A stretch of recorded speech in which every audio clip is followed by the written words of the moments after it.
तुम्ही व्यवसाय पोटापाण्यासाठी जरूर करा, पुलंचंच वाक्य आहे ते. परंतु त्या व्यवसायाची मर्यादा, त्या सेवेची मर्यादा, त्या अर्थार्जनाची मर्यादा ही तुमच्या डोक्यावर चढून बसता कामा नये.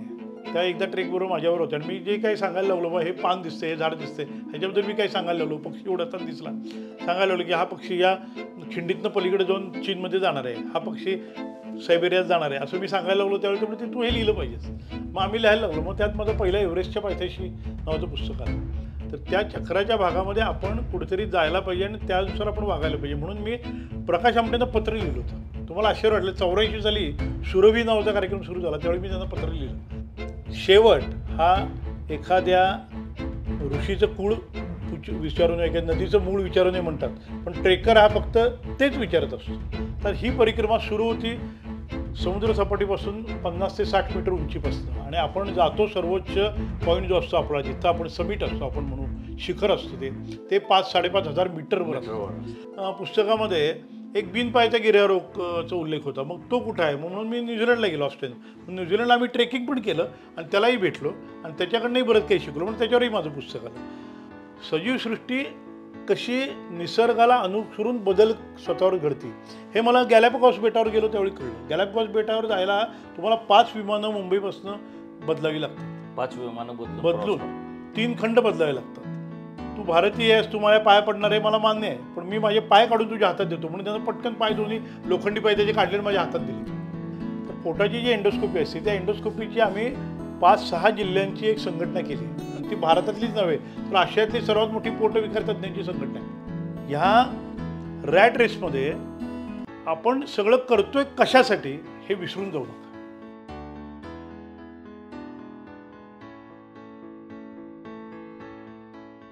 नमस्कार, मी विनोद कुलकर्णी. आरसपानी पॉडकास्टमध्ये आपलं सगळ्यांचं स्वागत आहे.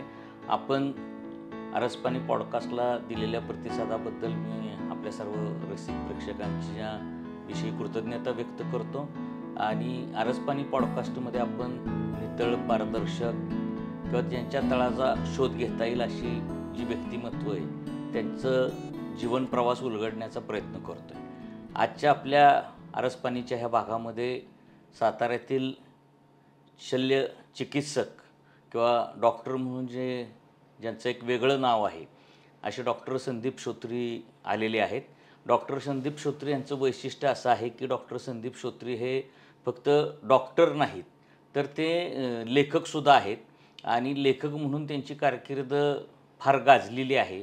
म्हणजे पेरूच्या प्रदेशात असेल किंवा कासवांचं बेट असेल, इंकाची दरी असेल, अशी जरी नावं जरी आपण त्यांच्या पुस्तकांची वाचली तरी आपल्या लक्षात येतं की अतिशय भन्नाट नावं आहेत ही. आणि अशी भन्नाट नावं सुचणारा लेखक साताऱ्याचा आहे. म्हणजे प्राध्यापक मिलिंद जोशी त्यांच्या एका कार्यक्रमामध्ये म्हणाले होते की गोनी दांडेकरांच्या वाटेवरून जाणारा हा महाराष्ट्रातला एकमेव लेखक आहे. कारण गोनी दांडेकर हे फार मोठे लेखक होते आणि किल्ल्यांच्या किंवा गडांच्या प्रदेशांमध्ये त्यांचं काम खूप मोठं होतं. आणि हिमालयाच्या कुशीतले अनेक ट्रेक डॉक्टर संदीप श्रोत्री यांनी केलेले आहेत. हिमालय पालथा घातलेला आहे. आत्तासुद्धा हिमालयातून एक ट्रेक करून ते साताऱ्यात परतलेले आहेत. संदीप श्रोत्री फक्त हिमालयातल्या ट्रेकमुळे ओळखले जातात असं नाही, लेखक म्हणून ओळखले जातात असंही नाही. तर अगदी अभयबांगांचं सर्च असेल किंवा आमटेंचं आश्रम असेल, इथल्या रुग्णांवर ऑपरेशन करायलासुद्धा ते साताऱ्यातून विदर्भ आणि मराठवाड्याच्या भागामध्ये जातात. म्हणजे सामाजिक चळवळींनाही प्रोत्साहन देण्यामध्ये ते आघाडीवर राहिलेलं एक मोठं नाव आहे. डॉक्टर संदीप श्रोत्री वयाची 60 पूर्ण करत आहेत आणि षष्टब्दीपूर्ती सोहळा छोटासा, म्हणजे त्यांची इच्छा नसताना आम्ही सगळ्या मित्रमंडळींनी पुढाकार घेऊन आयोजित केलेला आहे. तर एक षष्टब्दीपूर्ती निमित्त त्यांचा एक जीवन प्रवास आपण जाणून घेऊयात. नमस्कार डॉक्टर साहेब. नमस्कार. डॉक्टर साहेब, एकूण तुम्ही वैद्यकीय क्षेत्रामध्ये आलेला आहात आणि वैद्यकीय क्षेत्रामधून लेखन, हिमालय ह्या सगळ्या गोष्टीचं आकर्षण तुम्हाला कसं काय निर्माण झालं? एकूण तुमचा जो जीवन प्रवास आहे तो सुरुवातीला असं तुम्हाला शालेय जीवनाच्या टप्प्यावर का महाविद्यालयीन जीवनाच्या टप्प्यावर तुम्हाला असं नेमकं कधी वाटलं की आपण लेखक व्हावं किंवा आपण सामाजिक कार्यात जावं किंवा एका पुस्तकाची चळवळ चालवावी? असं जे टप्पे तुम्ही आयुष्यात आता गाठलेले आहेत तर नेमकं आयुष्यातल्या कुठल्या टप्प्यावर तुम्हाला काय काय वाटलं? नमस्कार. आरसपानीचे सर्व प्रेक्षक आणि आरसपानी या पॉडकास्टचे ज्यांनी सुरू केलं ते संस्थापक विनोद कुलकर्णी या सर्वांचा मी आत्ताच आभार मानतो, कारण या निमित्तानं मला आपल्याशी संवाद साधायची संधी मिळते. आपला पहिला जो प्रश्न आहे तर त्यामागं एकच मुद्दा म्हणजे आमच्या घरातून मला लहानपणापासून मिळालेलं कुतूहल नावाचं प्रोत्साहन. हे जे कुतूहल होतं ते इतक्या लहानपणापासून मिळालं की आमचे वडील हे साताराच्या नामांकित शाळेमध्ये शिक्षक म्हणून होते.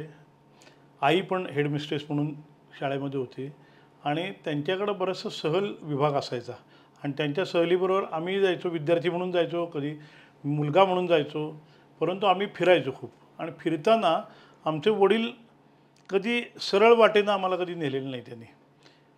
कुठं म्हणजे सातारा ते कास सायकलवरनं मी त्यांच्याबरोबर ज्यावेळी सहलीला गेलेलो होतो त्यावेळी पण मला अगदी आठवतं आहे की आम्ही सायकली बाजूला ठेवून जंगलात शिरलेलो होतो आणि फिरत होतो. जे कुतूहल होतं ते निसर्गासंबंधीचं कुतूहल होतं.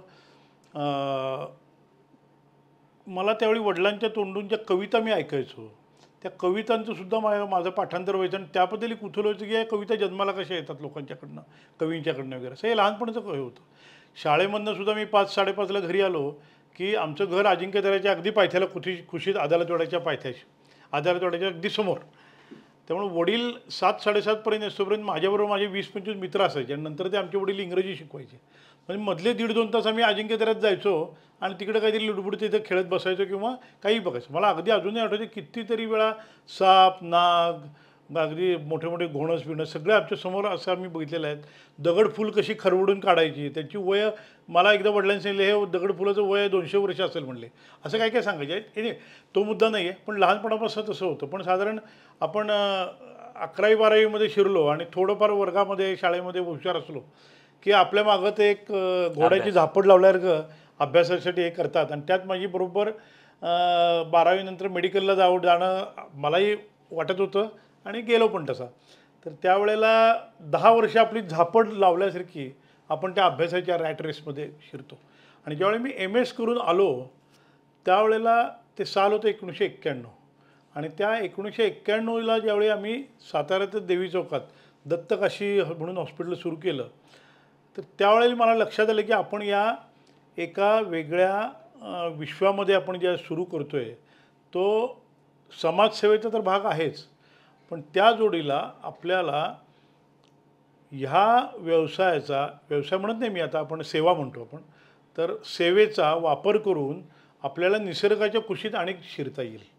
मग 1991 ते 2000 म्हणजे ही जी 10 वर्ष आहेत ती माझ्या मनावर अविनाश धर्माधिकारी, प्रमोद जोग, अनिला अवचट ह्यांचे पगडा असा होता की त्यांची काही 11वी-12वीला असताना संस्कार शिबिर मी उपस्थित होतो त्यावेळी. तर ती मग त्यांच्यावर की तुम्ही व्यवसाय पोटापाण्यासाठी जरूर करा, पुलंचंच वाक्य आहे ते, परंतु त्या व्यवसायाची मर्यादा, त्या सेवेची मर्यादा, त्या अर्थार्जनाची मर्यादा ही तुमच्या डोक्यावर चढून बसता कामा नये.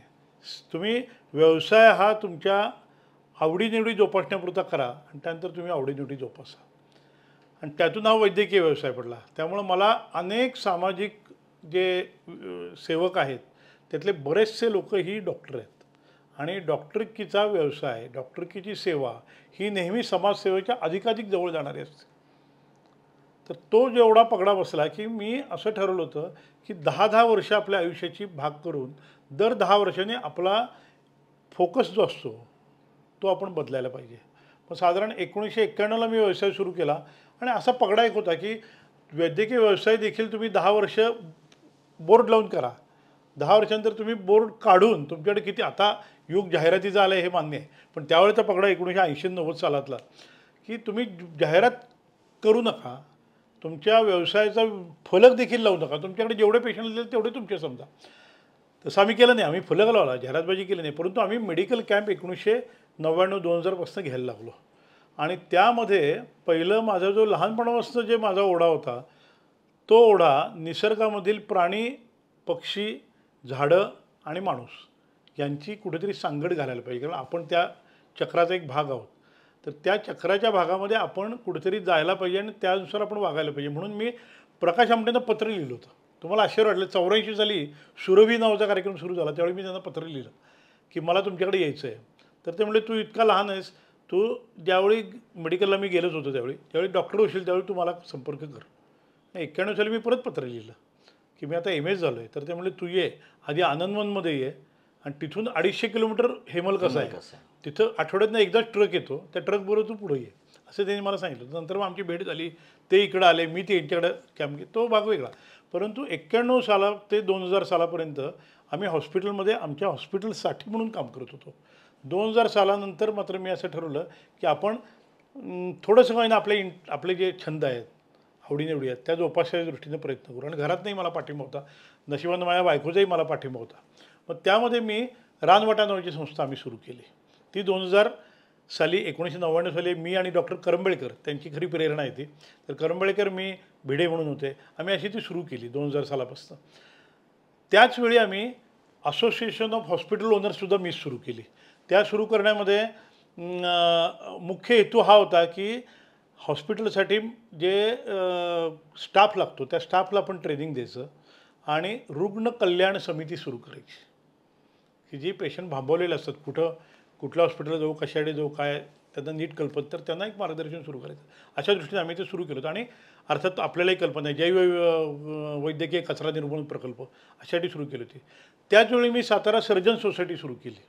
साताऱ्याची या 3 संस्था सुरू करून त्या रजिस्टर करून पूर्ण पथाला येस्तोपर्यंत पहिली 10 वर्षे मी त्यांच्याबरोबर होतो. 1999 2000पासून 2010 सालापर्यंत या संस्थांसाठी मी काम करायचो. रानवाटासाठी आम्ही अनेक विविध कार्यक्रम घेतलेले आहेत. मारुती चितमपल्लींच्या मुलाखतीपासून कालिदास दिन, संस्कृत दिन, हे सगळे त्या दृष्टीनं करत करत आम्ही ते सुरू केलेलं आहे.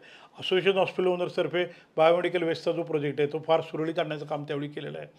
सातारा सर्जिकल सोसायटीतर्फे आम्ही सर्जिकल कॅम्प घेणं वगैरे आम्ही घेतलेले होते.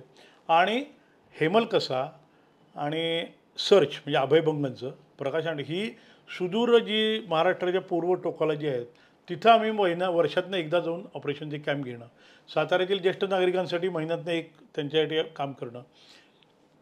गोंदियालाचं हॉस्पिटल त्या दरम्यान 2000 सालाच्या दरम्यान सुरू होत होतं. डॉक्टर बावडेकरांनी ते सुरू केलं होतं गोंदियालाच्या चैतन्य रुग्णालयामध्ये की जे त्या देवस्थानाशी हे आहे. तर तिथं मात्र मी पहिल्या दिवसापासून जातो आहे आणि महिन्यातनं एकदा, आजही मी तिथं महिन्यातनं एकदा पूर्णपणे निःशुल्क अशी सेवा माझा स्वतःचा एंडोस्कोप घेऊन मी जातो आणि करत असतो. तर हे सगळं सुरू झालं ते 2010 साली मी ठरवलं होतं. 2010 सालापासून ते ॲक्टिव्हली सुरू केलं. आणि या दरम्यान आपला जो ओढा असतो तो मूळ जो आवड असते आपली ती बाहेर पडते, ती म्हणजे भटकंतीची. आणि ती भटकंती सुरू झाली आणि अर्थातच ती रानवाटा आम्हाला हिमालयाच्या कधी वाट्याला घेऊन गेली समजलं नाही. आणि तिथून आल्यानंतर मी असा विचार करतो की आपले हे अनुभव आपण जे आलेले आहेत ते लिहावे. मग मी सातारच्या त्यावेळेचे पळणीटकरांनी मला दादांनी बोलवलं होतं, वासुदेवराव कुलकर्णी पण ज्यावेळी दुःखते झाले होते, देवेंद्र वगैरे ही सुद्धा मुलं होती आणि आपणही मला वाटते त्यावेळी होतात. या सगळ्यांच्या प्रोत्साहनाने मी दर आठवड्याला सदर लिहायला लागलो. मग इतर पेपरातही यायला लागले. लोकसत्तामध्ये माझे निसर्गपुत्र डॉक्टर लिमे म्हणून लेख होता मोठा, तर त्यातनं मग मी लिहायला लागलो. आणि ते लिहिण्याचे हे कधी माझ्या कल्पनाशक्तीनं आलेलं नाही आहे, ते मी बघितलेलं आहे, स्वानुभवानं ते आलेलं आहे. आणि एखादं दूध उतू कसं जातं ना तसं ते अनुभव माझ्याकडनं ते उतू जायला लागले. मग ते शब्दबद्ध व्हायला लागले आणि ते शब्दबद्ध व्हायला लागले ते लोकांना आवडायला लागले, लोक मला कळवायला लागले. आणि मग पुस्तकासाठी मला पहिल्यांदा कॉन्टिनेंटलच्या देवानी अभ्यंकर म्हणल्या की पहिली पुस्तकं लिहितो याच्यावर. त्या एकदा ट्रेकबरोबर माझ्यावर होत्या आणि मी जे काही सांगायला लागलो, बा हे पान दिसते, हे झाड दिसते, ह्याच्याबद्दल मी काही सांगायला लागलो, पक्षी उडताना दिसला, सांगायला लागलो की हा पक्षी या खिंडीतनं पलीकडे जाऊन चीनमध्ये जाणार आहे, हा पक्षी सायबेरियात जाणार आहे, असं मी सांगायला लागलो. त्यावेळी त्यामुळे ते तू हे लिहिलं पाहिजेस. मग आम्ही लिहायला लागलो. मग त्यात माझं पहिलं एव्हरेस्टच्या पायथ्याशी नावाचं पुस्तक आलं. आणि त्या दरम्यान रानवाटानं कास पठाराला जो पर्यटकांचा विळखा, बेजबाबदार पर्यटनाचा विळखा घातला जात होता ते ओळखलं आणि त्यासाठी आम्ही काम सुरू केलं. आणि त्यासाठी पहिली पुस्तिका मला करावीशी वाटली. ते पुस्तिकेचं रूपांतर पुस्तकात झालं आणि नंतर तो सगळा पुढचा इतिहास. मग अशी पुस्तकाचाही त्यातनं जन्म व्हायला लागला. तुम्ही आता लिहिलेली जी पुस्तकं आहेत, म्हणजे इतरही लोक फिरतात आणि पुस्तकं लिहितात, पण तुमची जी मथळे आहेत त्या पुस्तकाचे किंवा जी शीर्षक आहेत ते अतिशय भन्नाट आहेत. म्हणजे आता कासवांचं बेट अशा नावाचं एक शीर्षक तुमच्या पुस्तकांचं आहे. तर ते कासवांचं बेट हे असं शीर्षक कसं काय सुचलं तुम्हाला? साधारणपणे ही जी अशी पुस्तकांची नावं आहेत कासवांचं बेट हे नाव आहे, किंवा हा माणूस बिनपायाचा माणूस आहे की त्यानं एव्हरेस्ट चढला त्याची ही गोष्ट आहे. अशी जी सगळी पुस्तकं आहेत त्या पुस्तकांची नावं ही साधारणपणे वर्तमानपत्रानं लेख यायचे त्यावेळी ती नावं दिली जायची, पण तरी देखील त्याचं श्रेय सगळं त्या त्या पुस्तकाच्या प्रकाशकांच्या संपादकाकडे जातं. बरोबर बरोबर. जास्त. आणि त्यांचा मी खरोखर ऋणी आहे. आता या पुस्तकाचं शीर्षक हे मला दत्तप्रसाद दाभोळकरांनी बदलून द्यायला लावलं होतं. बरोबर. कासवाचं बेट हे जे आपण जो उल्लेख केला की ज्या पुस्तकाला महाराष्ट्राचा सर्वोच्च पुरस्कार पण मिळाला आहे, तर कासवाचं बेटचा अर्थ गॅलापागॉस हा स्पॅनिश शब्द आहे, त्याचा अर्थ कासवाचं बेट. आता हे डॉक्टर सदानंद बोरसेन आहे या शीर्षकाचं हे श्रेय. असे अनेक लोक माझ्या मित्र झाले, त्यांनी मला मदती केल्या. कधी कधी इंट्युशन्स आपले असतात की बाबा एव्हरेस्टच्या पायथ्याशी हे नाव कसं द्यावं, आपण काय एव्हरेस्ट बेस कॅम्प ट्रेक असं नाव द्यावं, साधा अन्नपूर्णेची हे नाव कसं द्यायचं, हे सगळं त्यावेळी ते होऊन गेलं. म्हणजे माझ्या अनेक लेखांची काही शीर्षक ही कवितांची शीर्षक असतात. बरोबर. माझ्या अनेक लेखांची पुस्तकं पुस्तकातले जे लेख असतात त्यांची शीर्षक ही कवितांचे लेख. तर अशी जी पुस्तकं आहेत ही सगळी एक थोडक्यात झालं कसं की आमच्या घरात जे बहुश्रुतपणा होता, वाचन पुस्तकाची, माझ्या वडिलांची जवळ 5-6 हजार पुस्तकांची, त्यात मी बरं टाकलेली अशी 10-12 हजार पुस्तकांची ग्रंथालय आहे माझं स्वतःचं. तर त्यातनं ज्या वाचनातनं जो बहुश्रुतपणा आला ना, त्यातनं ही सगळी शीर्षकं आम्हाला सुचत गेली आणि मित्रांनी पण मला सुचवली. आता इतकी चांगली शीर्षकांची पुस्तकं तुम्ही लिहिलेली आहेत, तर कुठले कुठले देश बघितले तुम्ही आणि कुठल्या कुठल्या भागांमध्ये गेला निसर्गाच्या ओढीनं, किंवा पक्ष्यांचं तुम्हाला वेड आहे, पक्षी निरीक्षण तुमच्याकडे चांगलं आहे, प्राणी निरीक्षण चांगलं आहे, म्हणजे अगदी हिमालयापासून अगदी तुम्ही केनियाच्या वाळवंटापर्यंत सगळा तुमची मुसाफिरी झालेली आहे. ते ह्यामध्ये कुठं कुठं तुम्ही गेला आणि त्यातलं तुम्हाला काय काय भावलं होतं? साधारण मी 7 खंड जे आपण म्हणतो त्यातले 5 खंडामधली सर्वोच्च शिखराच्या पायथ्याशी मी गेलेलो आहे. अरे वा. दुसरी गोष्ट म्हणजे ज्यावेळी आपण एखादा रानवाट बघतो, ती रानवाटेला खाली डांबरी सडक नसते, मातीची पायवाट असते, कडेला जंगल असतं, त्या जंगलामध्ये झाडं असतात, झाडामध्ये पक्षी असतात, झाडांच्या मध्ये लपून प्राणी असतात, आणि ती वाट ही कधी सरळ नसते, उंच खाली उंच सखोल अशी होत असते. आणि ती शेवटी या सगळ्या वाटांचा कुठलाही ट्रेक घ्या तुम्ही, शेवट हा एखाद्या ऋषीचं कुळ विचारून एखाद्या नदीचं मूळ विचारून म्हणतात, पण ट्रेकर हा फक्त तेच विचारत असतो. बरोबर बरोबर. तर अशा नेहमी कुठल्या तरी पर्वताच्या पायथ्याच्या तळ्यापाशी, एखाद्या जुन्या आश्रमाच्या ऋषींच्या आश्रमाच्या पाशी असा होत असतो. तर ती जी रानवाट घेऊन जायची ती नेहमी आम्हाला डोंगराकडे घेऊन जायची. आणि डोंगराकडे आपण ज्यावेळी बघतो, एखादा पर्वत बघतो आपण, त्यावेळेला आपण नुसतं आपण उंचीवर जात नसतो, तर पृथ्वीच्या भूपृष्ठाच्या घडामोडीच्या इतिहासाच्या पोटात देखील जात असतो. उदाहरण तुम्हाला द्यायचं म्हटलं तर नुकताच मी आता मनासुलू नावाचे एक अष्टाधारी शिखर आहे, त्याची परिक्रमा करून आलो. तर ही परिक्रमा सुरू होती समुद्रसपाटीपासून 50 ते 60 मीटर उंचीपासून, आणि आपण जातो सर्वोच्च पॉईंट जो असतो आपला, जिथं आपण समिट असतो आपण म्हणू, शिखर असतं ते 5-5.5 हजार मीटरवर असतं. आता या प्रवासामध्ये आपण काय बघतो तर भूपृष्ठ बदलत कसं जातं ते बघतो, त्याच्यावरची वनस्पती बदलत कशा जातात, त्या वनस्पतींना धरून जी काही सजीवसृष्टी असते, प्राणी असतात, सरपटणारे प्राणी, उडणारे पक्षी असतात, फुलपाखरं असतात, कीटक असतात, मग हे सगळं जे कसं बदलत असतं हे बघत असतो. साधारण 2,500-3,000 हजार मीटरवर गेलं की आपल्याला वेगळ्या रंगाची फुलं असलेल्या वनस्पती दिसतात. मग फुलं नसलेल्या वनस्पती दिसतात, त्याला आपण सूचीपर्णी वृक्ष म्हणतो. बरोबर. पाईन वृक्ष आहे, देवदार वृक्ष, हे सगळे जे वृक्ष आहेत त्याला फुलं येत नाहीत, त्याला डायरेक्टली कोण अशी बिया येतात. त्या हे या सपुष्प वनस्पती जन्माच्या अगोदरचा तो काळ आहे. म्हणजे आपण स्ट्रेट वे 150 मिलियन म्हणजे 15 कोटी वर्षापूर्वीच्या काळात जातो आपण. ती सगळ्या वनस्पती त्यावेळेच्या आहेत. त्याच्यापासून आणि वर आलो 3,500 मीटरवर की ज्युनिपरसारखी, म्हणजे आपण धुपाच्या वनस्पती म्हणतो, तशी खुरटी झाडं तयार होतात. कारण तो भाग असतो 8 महिने बर्फामध्ये, त्यामुळे इतर वेळी वनस्पती ते येत नाही, खुरट्यात.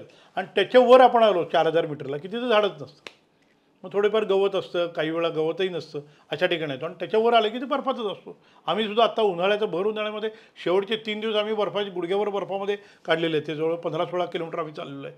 तर आपण हिमालयाकडे जाताना सुद्धा हिमालयाची निर्मिती कशी झाली हे त्यातनं बघून कळतं आपल्याला. बरोबर. सजीवसृष्टी कशी निसर्गाला अनुसरून बदल स्वतःवर घडती हे मला गॅलापागॉस बेटावर गेलो त्यावेळी कळलं. गॅलापागॉस बेटावर जायला तुम्हाला 5 विमानं मुंबईपासून बदलावी लागतात. 5 विमानं बदलून बदलून 3 खंड बदलावे लागतात आणि मग आपण पॅसिफिक महासागरामध्ये मध्यभाग असलेल्या त्या बेटावर जातो.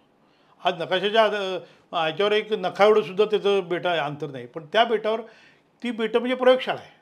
त्या प्रयोगशाळेमध्ये निसर्गाची स्वतःची प्रयोगशाळा आहे आणि त्यामध्ये आपल्याला सजीव सृष्टीचा उत्क्रांती कशी झाली हेच थोडीशी झलक बघायला मिळते. आणि त्याच्यावरच हे पुस्तक आहे माझं, की डार्विनला उत्क्रांतीचा शोध कुठं सुचला असेल तर तो तिथं सुचला, तर ते सगळं सुचलं. मग आणि उत्सुकता झाली. मग मी माझ्या एव्हरेस्टच्या पायथ्याशी पुस्तकामध्ये एक बिनपायच्या गिर्यारोहकाचा उल्लेख होता. मग तो कुठं आहे म्हणून मी न्यूझीलंडला गेलो, ऑस्ट्रेलिया. मग न्यूझीलंडला आम्ही ट्रेकिंग पण केलं आणि त्यालाही भेटलो आणि त्याच्याकडनंही बरंच काही शिकलो, म्हणून त्याच्यावरही माझं पुस्तक आलं. अशा अनेक गोष्टी. आता केनियामध्ये गेलो आम्ही. एव्हरेस्टमध्ये तुम्हाला बिनपायाच्या माणसाची जी गोष्ट समजली तर ती काय होती आणि त्या माणसाला काय वाटलं तुमच्याबद्दल? कसं आहे, एव्हरेस्टच्या पायथ्याशी माझ्या पुस्तकामध्ये एक चक्रमवीर आणि विक्रमवीर असा एक शीर्षक आहे, चा एक चॅप्टर आहे. आणि तो चॅप्टर वाचून त्यामध्ये अनेक एव्हरेस्ट किती वेळा सर केले, एखाद्या आंधळ्याने एक डोळा आंधळा असलेला, एक बिनपायाचा हा गिर्यारोहक आहे, अशा अनेकांच्या गोष्टी त्यात लिहिल्यात, मीच लिहिल्यात. पण ह्याचा माझा परिचय माझा नव्हता त्यावेळी. मी आपलं पुस्तकं वाचून इतर वाचून दिली. पण मला सांगलीवरून एका जालिंदर पाटील नावाच्या एका माणसाचं पत्र आलं आणि फोन आला की डॉक्टर, मला तुमच्या पुस्तकात उल्लेख केलेल्या या माणसाला भेटायचं आहे. म्हटलं ये, मला काही माहीत नाही तो म्हटलं, पण मी तुला नेटवरनं संपर्क करून देईन म्हटलं. आणि एव्हरेस्टच्या पायथ्याच्या पुस्तकाच्या दुसऱ्या आवृत्तीचा जो प्रकाशन समारंभ झाला त्यावेळी तो माझ्या समोर आला सांगलीवरनं. आणि मी त्याच्या पायाकडे बघितलं तर त्याला पाय नव्हते आणि त्याला असंच एव्हरेस्टला जायचं होतं. मग मात्र मी म्हटलं, मी ठरवलं, या माणसाला मी मेल केली, त्याची अपॉइंटमेंट घेतली आणि न्यूझीलंडला गेलो आम्ही. त्यानिमित्तानं जवळजवळ 14 दिवस आम्ही न्यूझीलंडमध्ये होतो, 15 दिवस. त्याची भेट घेतली. त्या भेटीमध्ये ख्राईस्टचर्चमध्ये आम्ही एका कॅफेटेरियामध्ये बसलो होतो आणि तो एक एक मला गोष्टी सांगायला लागला त्याच्या. मी चक्रावून गेलो. एव्हरेस्ट सर करायच्या अगोदर 22 वर्ष त्याचे दोन्ही पाय बर्फातनं तोडावे लागले ते काळे पडल्यामुळं. 22 वर्ष. आणि त्याची 22 वर्षांनी त्याची इच्छा एव्हरेस्ट सर करायची त्यांनी झालं. त्यावेळी त्याचं वय होतं 44 वर्ष.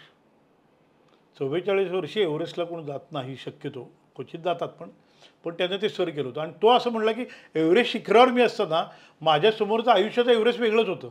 जगातील अपंगांना पायावर उभं करणं हे माझं एव्हरेस्ट होतं. बरोबर आहे. मग त्यांना ते ट्रस्ट करायचं, प्रेरणादायी असा तो प्रवास होता. ते ज्यावेळी आलं मी त्याच्या पाया पडायला लागलो. तो म्हणला, थांब म्हणला, तू भारतीय आहेस, तू माझ्या पाया पडणार आहे मला मान्य आहे, पण मी माझे पाय काढून तुझ्या हातात देतो. म्हणून त्यानं पटकन पाय दोन्ही लोखंडी पाय त्याचे काढले माझ्या हातात दिले. अशा ती इंटरेस्टिंग गोष्ट आहे. आणि मग त्याच्यावर मी पुस्तकं लिहिलं आणि पुस्तकही खूप गाजलं होतं.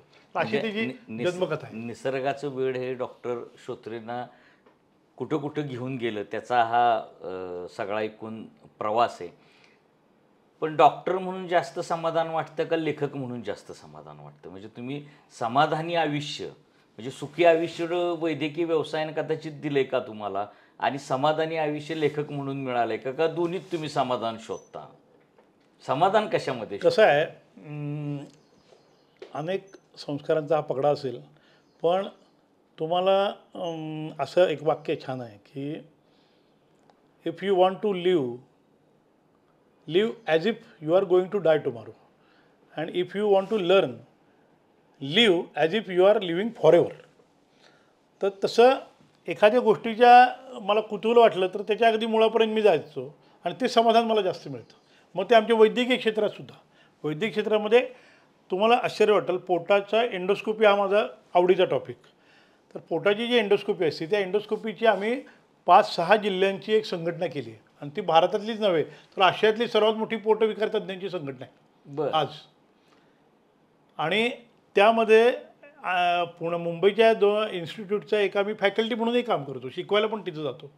आणि ही जी पोटाची एंडोस्कोपी आहे त्यातनं सर्वात मला समाधान मिळतं ते कर्करोग आपण लवकरात जर का निदान झाला तर त्याला आपल्याला उपचार देऊन वेळेत बरं करता येतं.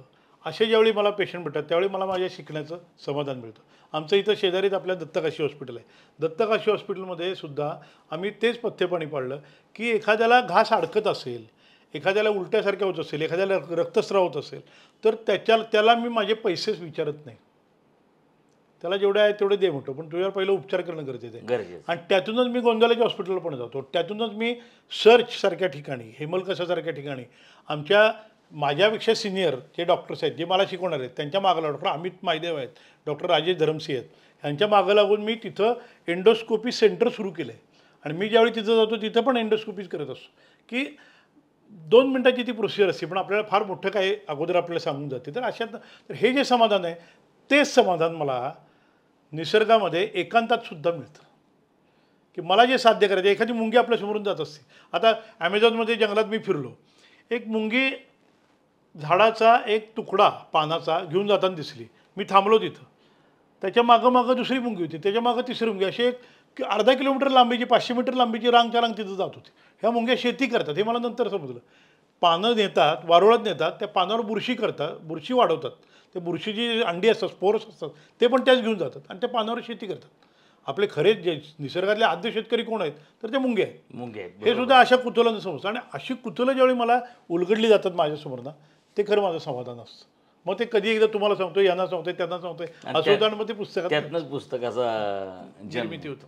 आता लेखक म्हणून मी तुमची कारकिर्दीवर आपण प्रकाश टाकण्याचा प्रयत्न केला, पण आम्ही पुस्तकप्रेमी समूह तुम्ही साताऱ्यामध्ये सुरू केला आणि सोशल मीडिया हा लेखनाला आणि वाचनाला मारक आहे असं एकंदर सगळीकडे वातावरण असताना सोशल मीडियाचं शस्त्र वापरून तुम्ही वाचन वाढवलं किंवा वाचनाच्या प्रेरणा वाढवल्या, लेखन वाढवलं, तर हे सूत्र तुम्हाला कसं काय जमलं आणि सुरुवातीला एवढं यश त्याला मिळेल असं तुम्हाला वाटलं होतं का?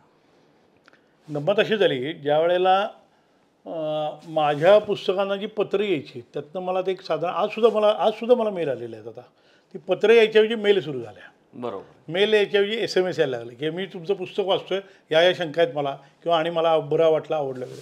मग त्यावेळी मी विचार केला की हे जे सगळं येऊ घातलेलं आता संकट नाही, त्यावेळी मी संकट म्हणलं होतं, पण संकट नाही येते, ती एक संधी. समोरचा एखादा मार्गामध्ये पडलेला दगड असेल, त्या दगडाचा तुम्ही पायरी म्हणून वापर करून वर जाऊ शकता. मग तशी आपण समजू आणि त्यातनं चांगलं काय निघतंय.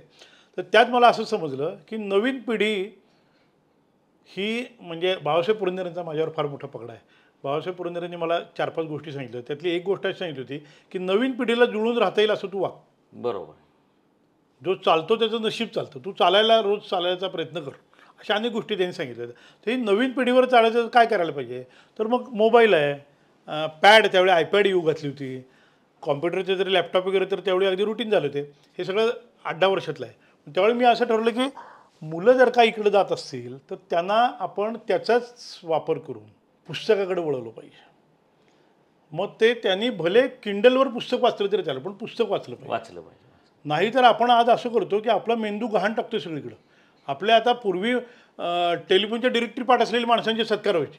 आज आपण आपल्या घरातल्यांचे नंबर कळत नाहीत, आपण फक्त नाव बघतो आणि त्यावर ते क्लिक करतो. आपण इतके उपभोगाच्या पायी ऐशारामी जमत चाललेलो तंत्रज्ञानाच्या आहारी की त्याचा तोटा आपल्या शरीराला होतो. मग त्यासाठी आपण काय करायला पाहिजे, तर त्यावेळी पुस्तकाच्या बाबतीत माझं असं लक्षात आलं की आपण या तंत्रज्ञानाचा वापर करून, या शस्त्राचा वापर करून आपण आपला अजेंडा पुढे रेटूया. मग आपला अजेंडा काय आहे, तर लोकांनी वाचलं पाहिजे. मग ते भले पुस्तक धरून वाचायच्याऐवजी मोबाईल धरून वाचतील, पण वाचायला पाहिजे. पुस्तक वाचायला काय करायला पाहिजे, आज मराठी भाषा म्हणली तरी काही लाख पुरुष आहेत. आज जगामध्ये 15 कोटीपेक्षा जास्त पुस्तकं आहेत. एक माणसाला एक आयुष्य नाही, 100 आयुष्यसुद्धा अपुरी पडणार आहेत. प्रत्येकाची क्षेत्र वेगळे आहेत, प्रत्येकाची आवडी वेगळ्या आहेत. आणि पुस्तक हा बेसिक माध्यम आहे, मूलभूत माध्यम. आज इकडून तिकडे द्यायचं. तुम्ही बघा, तुम्ही ज्ञानेश्वरी, भगवद्गीता ही पुस्तक रूपातच आली ना. म्हणजे श्रुती स्मृती पुराण असेल तरी त्यावेळी ऐकणारी पुस्तकं सारखं म्हणून आपण तसं. तर ती जी हस्तलिखित आली, सगळी आली, तर त्या ह्याला समव्यसनी समविचारी माणसांना एकत्र आणण्यासाठी म्हणून फेसबुक समूह मी पहिल्यांदा केला होता. तो फेल गेला होता, मी तुम्हाला स्पष्ट सांगतो. फेसबुक समूह आमचा कवितांसाठी झाला होता, पुस्तकांसाठी झाला होता, पण नंतर फेल गेला, कारण तो एवढ्या मास केल्यावर जात नव्हता. मग व्हॉट्सअप आपल्या एका डाव्या हाताच्या अंगठ्याच्या क्लिकवर असते, मग त्याच्यातनं तो आला. आणि मग ते सगळं तुम्हाला म्हणजे तुम्ही त्याचे साक्षीदारच आहात सगळ्याचे. आज 350 सभासद आहेत आपले, आणि गेली 3.5 वर्ष आपण अखंड पुस्तकाचा परिचय वेगवेगळ्या क्षेत्रात करून देतोय. प्रत्येक क्षेत्र मला आवडेल असं पुस्तक असेल असं नाही, परंतु ते माहीत तरी होतं की या विषयावरचं पुस्तक आहे. बरोबर आहे. डॉक्टर, तुम्ही 60 हा काय वयाचा अंतिम टप्पा नाही, एक मध्यावर आयुष्याच्या आलेला आहात. तर पुढं काय संकल्प आहेत तुमचे, की भविष्यासाठीचे काय संकल्प थोडक्यात, आणि नव्या पिढीला तुम्ही काय संदेश द्याल, की नव्या पिढीनं नेमकं काय केलं पाहिजे?